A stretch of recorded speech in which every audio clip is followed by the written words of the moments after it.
दोस्तों नमस्कार, महेश सिंह का अभिवादन स्वीकार करिए। दोस्तों, उत्तर प्रदेश के मुख्यमंत्री योगी आदित्यनाथ आज मऊ जिले पहुंचे। मऊ जिले में जमकर गरजे मुख्यमंत्री योगी आदित्यनाथ। इस दौरान उन्होंने करोड़ों रुपए की योजनाओं की सौगात मऊ वासियों को दी। उन्होंने कहा कि उत्तर प्रदेश में निवेशक बढ़ रहे हैं और यही वजह है कि अब उत्तर प्रदेश तरक्की के रास्ते पर जा रहा है। मुख्यमंत्री योगी आदित्यनाथ ने विपक्ष पर सीधा निशाना साधा। उन्होंने कहा कि बेरोजगारों को रोजगार मिलने के मौके अब बढ़ते जा रहे हैं। इसके साथ साथ योगी आदित्यनाथ ने कहा कि डबल इंजन की सरकार में उत्तर प्रदेश की बहन बेटियां सुरक्षित हैं, व्यापारी सुरक्षित हैं, भय मुक्त समाज की स्थापना हुई है। जो अपराधी हैं वो प्रदेश छोड़कर भाग गए हैं। दर्शकों, खबर को विस्तार से जानने से पहले आप हमारे चैनल को सब्सक्राइब कर लीजिए, लाइक कर लीजिए, साथ में कमेंट करना ना भूलिएगा ताकि ऐसी खबरें आप तक लगातार पहुंचती रहें। हम सबका दायित्व बनता है, अपने वर्तमान को सजाने और संवारने का दायित्व आपके ऊपर है। सरकार आपके साथ खड़ी है। ये कार्य करने के लिए डबल इंजन की सरकार प्रधानमंत्री मोदी जी के नेतृत्व में, उनके मार्गदर्शन में अगर सफल हुई है इसलिए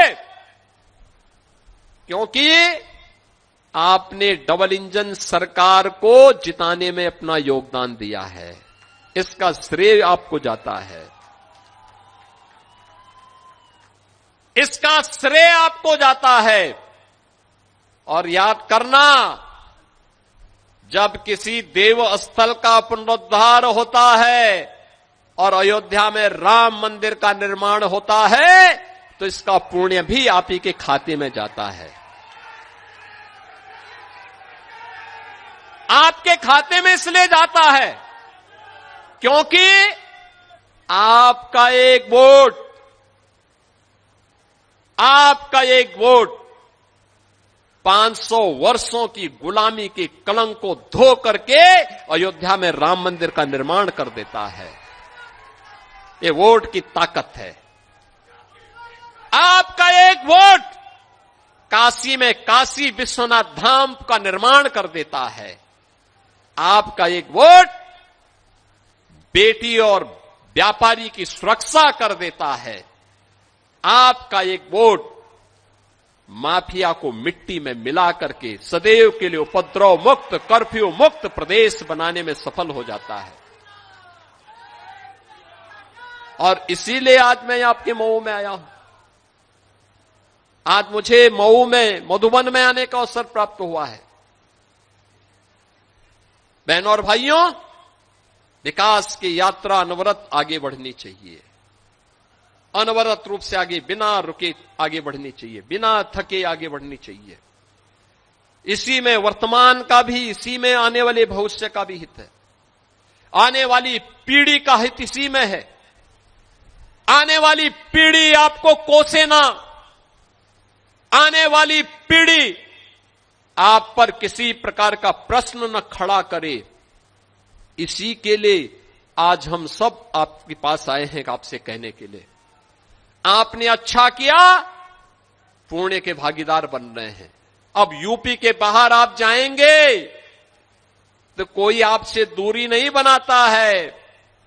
अब आप यूपी के बाहर कहीं जाएंगे, कहेंगे मैं यूपी का हूं, अगर सामने 100 लोग होंगे, अगर पहले लोग 10 कदम पीछे जाते थे, अगर वो 10 कदम आज आपके पास आकर के उसकी इच्छा होती है कि इसको गले से लग लूं मैं, क्योंकि आज यूपी का सम्मान बढ़ा है।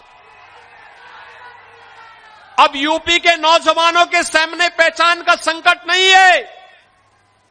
अब यूपी का अन्नदाता किसान आत्महत्या नहीं करता है। अब बेटी की सुरक्षा में कोई सेंध नहीं लगा सकता है और व्यापारी को इस बात की चिंता नहीं होती है कि सूर्य अस्त के बाद मुझे अपना व्यापारिक प्रतिष्ठान बंद कर देना चाहिए, पता नहीं कब गुंडे आ जाएं। अब नहीं चिंता है। अब तो बेटी नाइट शिफ्ट में भी ऑफिसेज में भी और उद्योगों में भी काम कर रही है। ये सुरक्षा का मॉडल है। गांव स्वावलंबी होंगे तो आत्मनिर्भरता की इकाई हम गठित कर पाएंगे। गांव में ये हॉस्पिटल, ये सैनिक स्कूल, ये पब्लिक स्कूल, ये फार्मेसी कॉलेज, ये नर्सिंग कॉलेज, ये आईटीआई, ये केवल संस्थान नहीं है, इनमें बहुत सारे लोगों को रोजगार भी मिला होगा। बहुत सारे लोगों को काम करने का अवसर प्राप्त हो रहा होगा। वो कहीं का भी हो सकता है। किसी को तो रोजगार मिला, किसी परिवार की आजीविका उसके माध्यम से संचालित हो रही है।